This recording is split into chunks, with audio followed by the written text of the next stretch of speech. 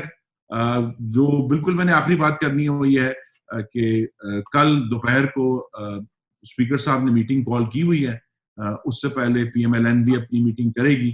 We are trying کہ فوری طور پر قومی اسمبلی اور سینٹ کے اجلاس جو ہیں, ہمارا تو یہ خیال ہے کہ ان پرسن ہونی چاہیے, لیکن بہرحال کل اس پہ فائنل ڈیسیجن ہو جائے گا کہ ہم اس پر گفتگو جاری ہے, کیونکہ پارلیمان وچ از آف کورس ایک بڑا فنڈامنٹل ادارہ ہے پاکستان کی حاکمیت کا, اس کو غیر محدود مدت تک بند نہیں کیا جا سکتا, اس کا کوئی طریقہ کار ہمیں نکالنا پڑے گا. تو انشاءاللہ کل اس پر ہم پیش رفت کریں گے. Thank you very much. Asiya, آپ کی اجازت سے 2 ویری اسمال پوائنٹس. ایک یہ کہ جو ابھی خرم صاحب نے بات کی, بالکل صحیح بات کی برڈن آف پروف کی.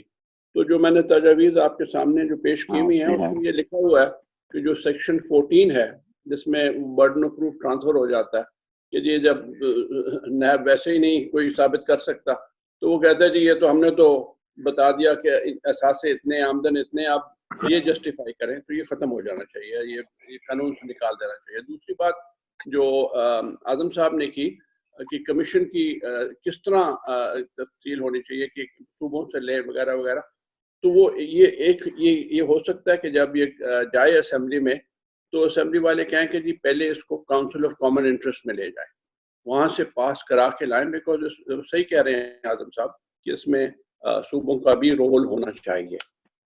شکریہ. ٹھیک ہے جی, شامی صاحب. بسم اللہ الرحمن الرحیم. بنیادی بات یہ ہے کہ کیا یہ کوئی ترمیم اس وقت ممکن ہوگی؟ یعنی نیب کا جو لا ہے ہماری عدالتوں نے بھی اس پہ ٹھپا لگایا اور ہماری سیاسی جماعتوں نے بھی اس کو ایک دوسرے کے خلاف استعمال ہونے کے لیے چھوڑ دیا کھلا. اب پیپلز پارٹی کی حکومت بھی رہی یہاں اور پی ایم ایل این کی بھی رہی, اور انہوں نے اس کو بالکل ہاتھ نہیں لگایا. نتیجہ اس کا یہ ہے کہ آج ان کے خلاف یہ استعمال ہو رہا ہے. اور اس وقت جو پی ٹی آئی ہے, مجھے کوئی موڈ نظر نہیں آتا عمران خان صاحب کا کہ اس کے اندر وہ ترمیمات جو ہیں کوئی نتیجہ خیز کریں گے. لیکن بہرحال یہ ساری تجاویز جو ہیں بڑی قابل قدر ہیں, لیکن مسئلہ یہی ہوگا کہ بلی کے گلے میں گھنٹی کون باندھے گا. تو یہ ذرا بتائیے کہ یہ جو اگر پی ٹی آئی ایگری نہیں بھی کرتی تو کیا جو دوسری جماعتیں ہیں ان کے ساتھ مل کر اتنی میجورٹی ہو جائے گی کہ یہ انہیں منظور کرایا جا سکے؟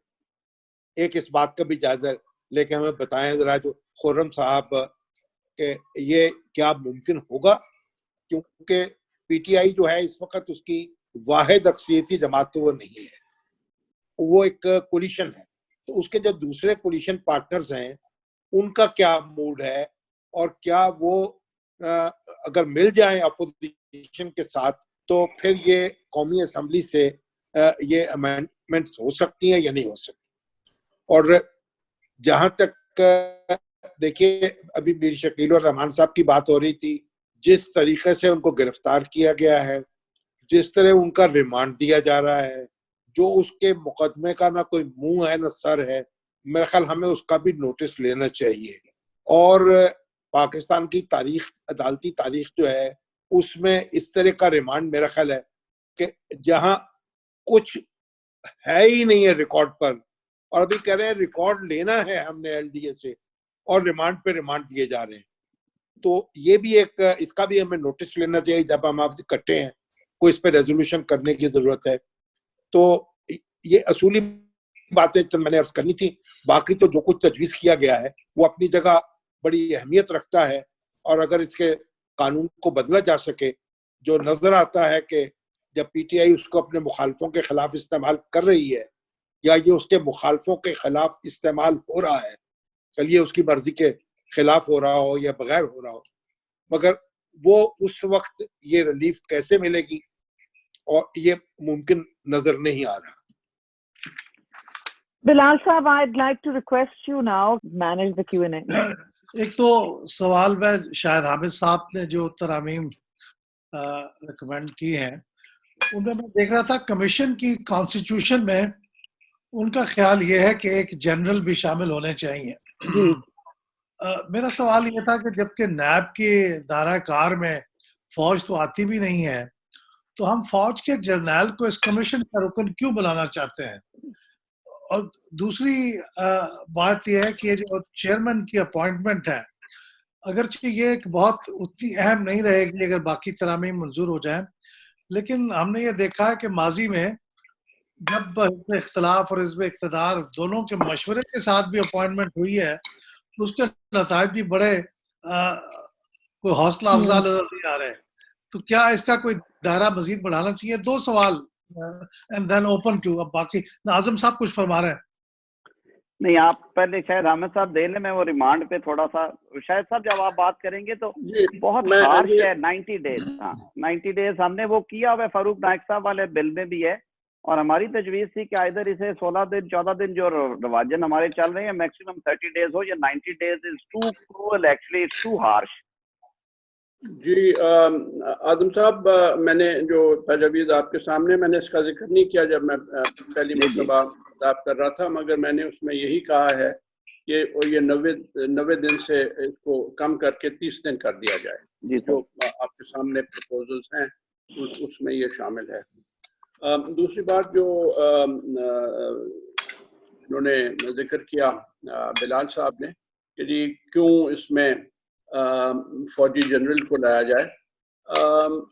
بلال صاحب میرے خیال میں وہ جو میں بھی نکالتا ہوں, قانون میرے سامنے نہیں ہے, مگر جو چیئرمین نیب ہے وہ بھی کین بی اے سرونگ اور ریٹائرڈ جی ہے, اس میں وہ ہے اس کی. تو اگر چیئرمین نیب بھی ہو سکتا ہے تو there is no reason why commission میں بھی retired officer should not come in. اور ویسے بھی بلال صاحب لیٹس فیس اٹ, جو ریالٹی ہے, حقیقت جو ہے وہ بھی سامنے رکھنی چاہیے. میرے خیال میں اگر آ جاتا ہے کمیشن میں کوئی ریٹائرڈ 3 یا 4 اسٹار آفیسر تو probably it will guarantee more effectiveness of the commission. جو موجودہ حالات ہیں it will probably make the commission much more effective. ویسے اس کی جو کمپوزیشن ہے اس پر تو نیچرلی ڈبیٹ ہو سکتی ہے اور ہوئے گی بھی, ضرور ہوگی, کہ اس میں پروونشل نمائندے لائے جائیں یا پروونشل گورنمنٹ کا کیا رول ہو. I fully agree with Azam صاحب on that point. But I think جو کمیشن, ضروری یہ بات ہے کہ کمیشن کو آپ افیکٹو بنائیں. اور بات کے لیے جہاں تک مین ایمفیسس جو ہونا چاہیے میرے خیال میں, وہ سب سے مطلب اگر جو اہم بات ہے وہ یہی ہے کہ جی بیل کا پاور ہونا چاہیے. بیکاز اس وقت جو صورتحال ہے کہ بندے کو پکڑو, اندر ڈالو, بلاؤ کمپلینٹ ویریفیکیشن کے لیے, اس کو اندر کر دو, ریمانڈ آفٹر ریمانڈ 90 دن تک چلتا جائے, اور اس کے بعد بھی پھر بیل بڑی مشکل ہو جاتی ہے. بیکاز جو آپ بیل لیتے ہیں through the penal code is very different from the bail that you get in writ jurisdiction. بہت فرق ہے. تو اس لیے آئی تھنک کہ جو بیل کی جو ریکوائرمنٹ ہے نا, دیٹ از ویری امپورٹنٹ. اور جو اگر آپ نے اختیارات کم کرنے ہیں then you have to reduce the unlimited scope of powers vested in NAB. کہ جس کو جو مرضی کمپلینٹ ان کے پاس آئے وہ کہیں جی ہاں یہ چیٹنگ ہے, یہ کرمنل مس اپروپریشن ہے, یہ لاس ٹو گورنمنٹ ہے, اور وہ انکوائری شروع کر دیں. اور پھر frankly in many cases there is considerable misuse of power. اور جو میں نے تجویز دی ہے for powers of the commission, اس میں یہ بھی ڈالا ہے کہ the commission should be inquiring into misuse of powers by NAB officers. Khurram Dastgir صاحب, آپ سے ایک سوال کیا تھا مجیب شامی صاحب نے کہ کیا جو کولیجن جماعتیں ہیں پی ٹی آئی کی, are they able to join you or are they interested in joining you if the opposition wanted to go ahead and amend the law? جی, ہم نے چونکہ چیئرمین سینٹ کے اوپر جو عدم اعتماد ہوا تھا اس کے بعد سے تو بہت بڑا سبق ملا ہوا ہے, جس سے ابھی بھی ہم اپنے زخم سہلا رہے ہیں. کہ نظر یہ آ رہا ہے کہ پارلیمان کے دونوں ایوانوں میں, حالانکہ سینٹ میں اپوزیشن کے لیے ٹیکنیکلی تو بڑی آسانی ہے اس کو پاس کرانے میں, لیکن جسے وہ کہتے ہیں نا جی ڈی فیکٹو محکمہ زراعت کی مرضی کے بغیر کسی ایوان میں کوئی امینڈمنٹ نہیں ہو سکتا. جی آپ کا بھی کوئی کامنٹ ہے جو شاید حامد صاحب کا ویو ہے کہ ریٹائرڈ فوجی یا فوجی ہونے چاہیے کمیشن میں؟ جی میرا ویو تو اس معاملے میں بڑا کلیئر ہے کہ جیورے ڈال دینے سے بھی ڈی فیکٹو سچویشن چینج نہیں ہوگی.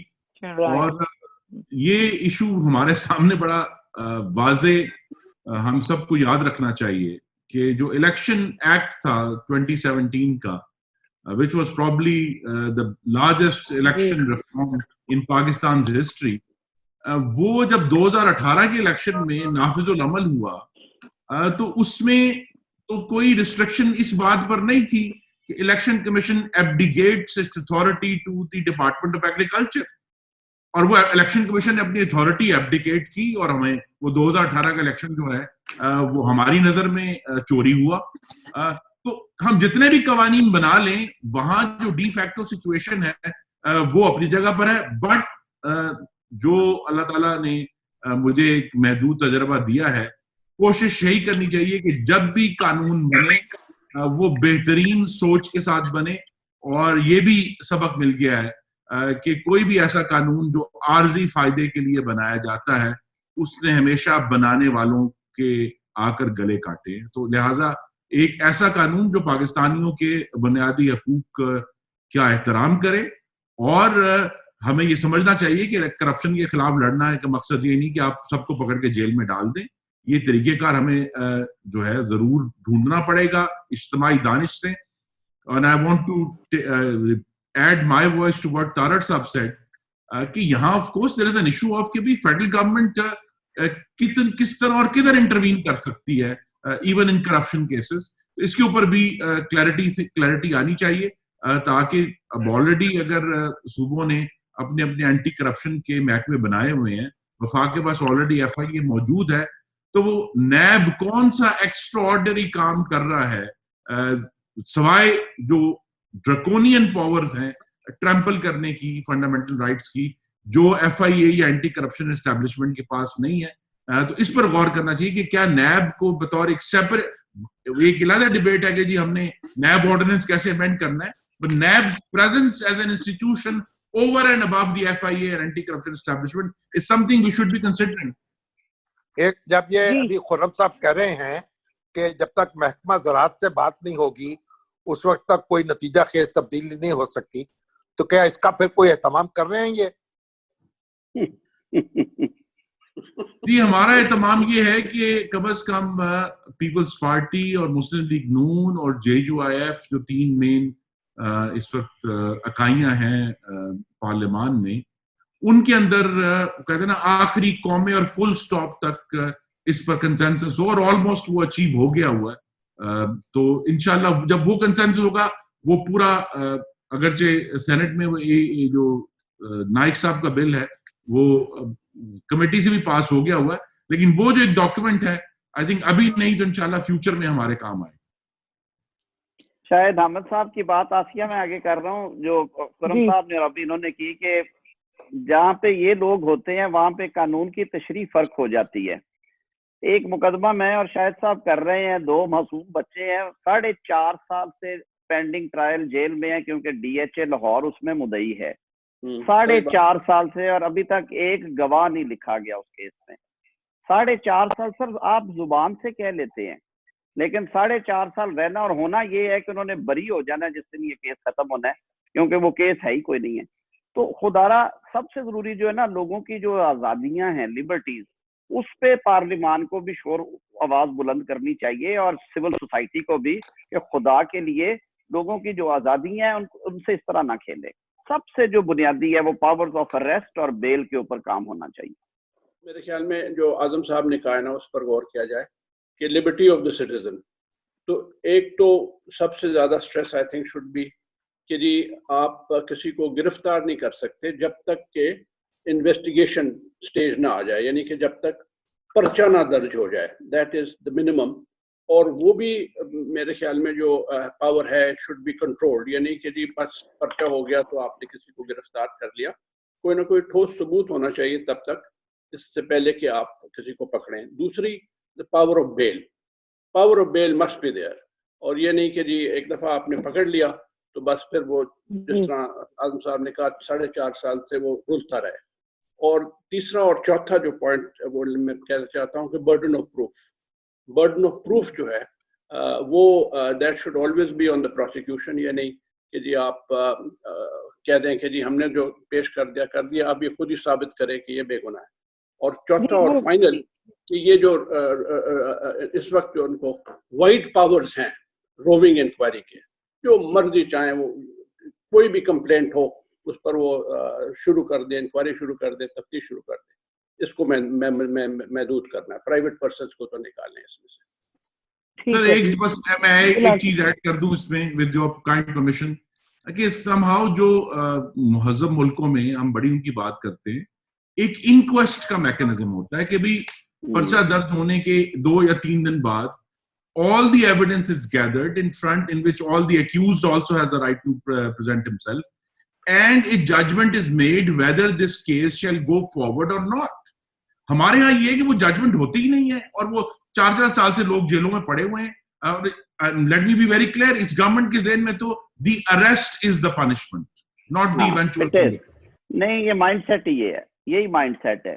میرے خیال میں کنکلوژن اس کا یہی ہے کہ قانونی معاملات پہ ایک براڈ کنسنسس موجود ہے. اصل معاملہ اب سیاسی کنسنسس نہ ہونے کا ہے. اس میں میرا خیال یہ ہے کہ خرم دستگیر صاحب تو کافی لگتا یہ ہے کہ سینٹ کے ڈیبیکل کے بعد سے کچھ مایوس ہیں اور اس کی جسٹیفیکیشن بھی ہے مایوس ہونے کی. لیکن میرے خیال میں کوشش کرنی چاہیے کیونکہ پارلیمنٹ کے جو ممبرز ہیں وہ سارے اس کے پرسنل اس کے ڈسے ہوئے ہیں یا ڈسے جانے کا امکان ہے. لہذا اسمبلی میں جو آپ کو ایک سادہ اکثریت برسر اقتدار پارٹی کو حاصل نہیں ہے, آپ دوسرے ان کے الائز کے ساتھ بات کر کے, اور یہ وہ ایسا قانون بھی نہیں ہے جس میں آپ حکومت کوئی فلور کراسنگ کی شک کو انووک کر سکے. تو میرا خیال اس کے اوپر کوشش کرتے رہنا چاہیے اور کنسنسس ڈیولپ کرنے کی بھی کوشش کرنی چاہیے.